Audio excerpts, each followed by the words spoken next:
Hi, everyone, and welcome to another episode of Ancient Warfare Answers with me, Murray, your weekly 10-minute fix or more, if I get carried away, of ancient warfare-esque stuff. Now, this one, we've got a question today from Kyle. Thank you, Kyle, for your question. I'll get to that in a minute. You, of course, can ask a question. You can back us on Patreon. You can send us an email. You can send us a postcard. You can stop me in the street. I've had someone stop me in the street. Amazing. Anyway, that's not today. Kyle did not stop me in the street. But, of course, you can back us on Patreon, Legionary, Optio, or Centurion level, $1, $5, and $10. Now, the question from Kyle is, greetings. I have a question for Ancient Warfare Answers. What was the mechanism that Carthage, or really any ancient power, used to recruit mercenaries? Were there people whose job it was to travel Gaul, Iberia, Greece, etc., recruiting, or was the sending of mercenaries part of political negotiations? These are my two guesses. I hope you are able to shine some light on this process. All the best, and thank you. Right, thanks, Kyle. Now, interestingly, we do know quite a lot about some mercenary recruitment and less about other mercenary recruitment, but we tend to use the ideas we have from the some to inform the other. So what you've got in various agreements between communities, actually, and the mercenary hirer is the idea that the community would agree to provide a number of archers for a certain amount of time for a certain fee. And what you've therefore got is the idea that the community would provide men for a year, for instance, and that would be paid for by the community, who would perhaps, make some profit on the money that they were charging the army, and that would then replenish the troops. So, and furnish the troops with weapons and armaments. So these are Sinakoi arrangements, they're called. And what we seem to have in several cases is the agreement that a city. So a lot of these Sinakoi agreements are about Cretan archers, which I talked about in the last podcast, about Cretan archers being provided by a particular community on the island of Crete for a particular employer. Now, so, for instance, we get a reference to 150 mercenaries from Knossos. Now, that generally is going to be understood as archers because they're Cretans. But the interesting thing there is that Knossos would provide the archers. Knossos guarantees 150 archers. So if there's any losses of that archery force in the battles that they're going to be fighting, because the employer has already paid for 150 archers, it's Knossos' responsibility to replenish the number of archers up to 150 to meet their requirements of the contract.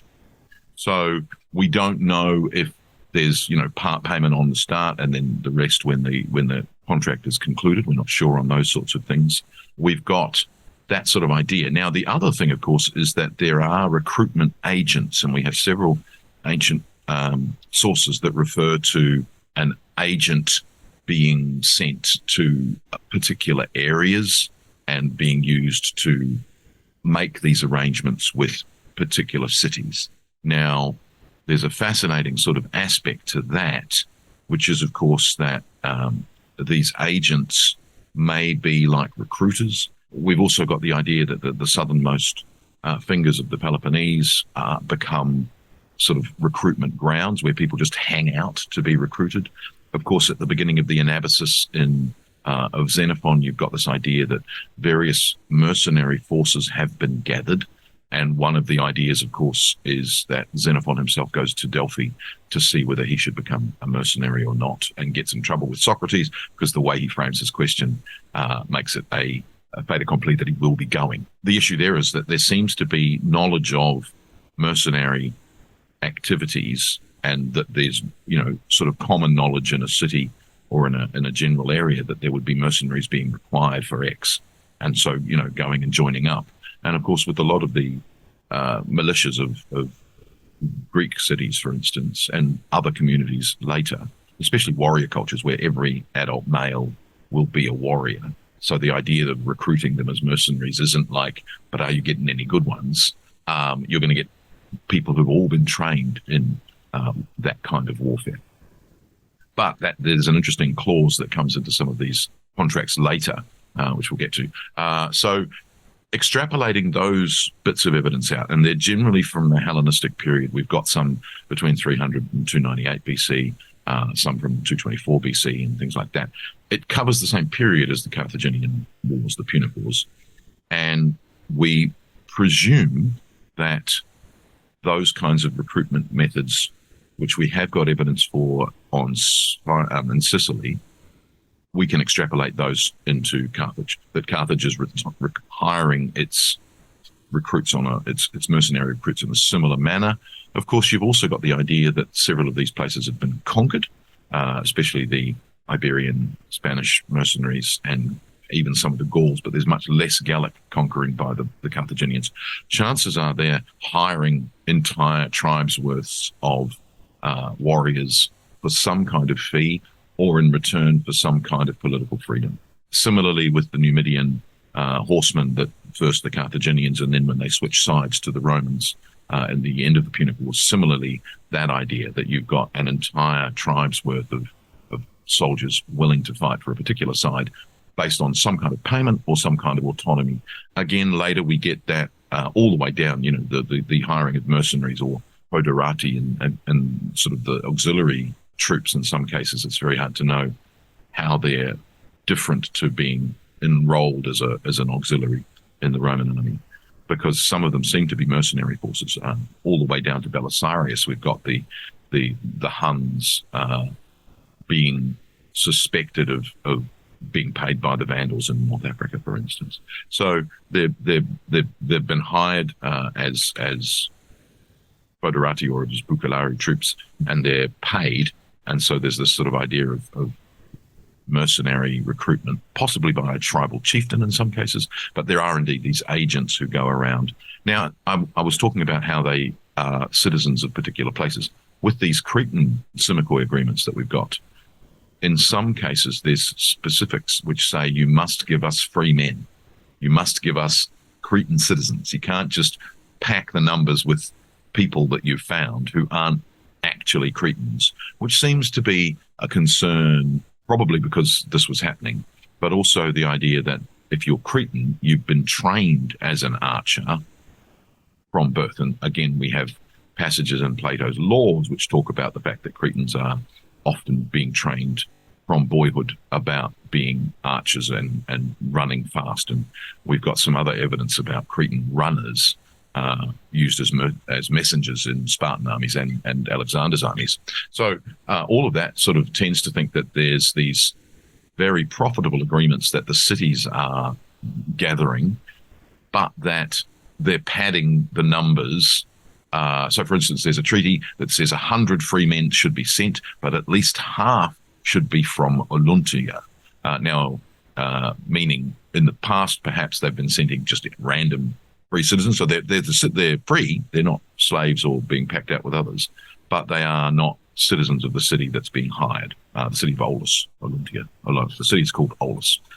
Now, another one that 200 men be sent, but at least half should be from the city of Hierapnia. I think it's Hierapnia. So that idea that you've got to have men from the city that is being paid to provide these men is in some of these agreements.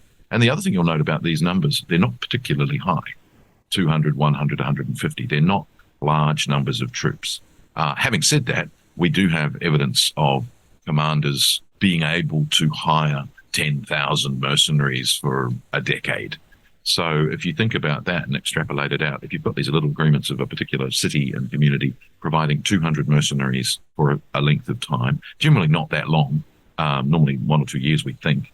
Weirdly, that's a lot of communities you've got relationships with, and a lot of communities you've got agents with who are probably controlling quite large areas of recruitment. We do get the idea of someone sending an agent into Crete. So the idea that is a single mercenary agent or a particular ruler or commander operating on Crete. And if you want to hire men out, you go to him and they'll be hired for them. And we do indeed have evidence in the Second Punic War of Cretan archers, for instance, being hired by both sides in a battle and fighting against their compatriots. Now, in some cases, they are hired by different cities, hired from different cities. So in a continuation of local conflict, they're fighting against their enemies. But it could certainly occur that your men knew one another and were from the same city, fighting on opposite sides of a battle. And that's certainly something that we sort of have suggested in some of these battles. So there is evidence of this outside of that. There's a famous within the very small niche circle, famous set of Cretan arrowheads found with a BE monogram. I think I've talked about this when we talked about messages on weapons.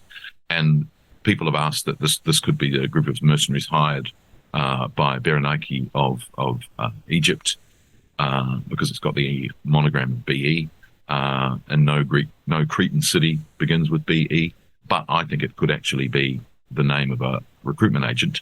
Again, first names beginning BE in Cretan dialect are rare. So maybe it's not actually a Cretan. Maybe it's actually someone who's gone into Crete, hired these mercenaries, and their arrowheads are found in Jerusalem, they're found in Greece, and they're found in Cyrenaica. So they're widespread of these arrowheads, which seem to suggest that they are, hired by this person. So short answer, sorry, Kyle. The short answer is that we do have evidence of how these arrangements work, that there were agents, that there's contracts that exist, these Semicoid contracts, to specify a number of troops from a particular community for a length of time. We don't have the amount of money in those sorts of cases, but we do have quite a bit of evidence about these recruitment agents and cities offering up certain numbers of troops, normally quite small, for certain lengths of time. They would be responsible for payment, and they would be responsible for maintaining the number that they were contracted for, which is a really interesting system. And I think that you can extrapolate that out on the Cretan and Greek process across to the Carthaginians. But of course, it could even be bigger, as we explored, with the whole tribes agreeing to fight for X on return for political autonomy or indeed for a payment. So I hope that answers your question. You can, of course, join us next time when we'll have another ancient answer. Thanks.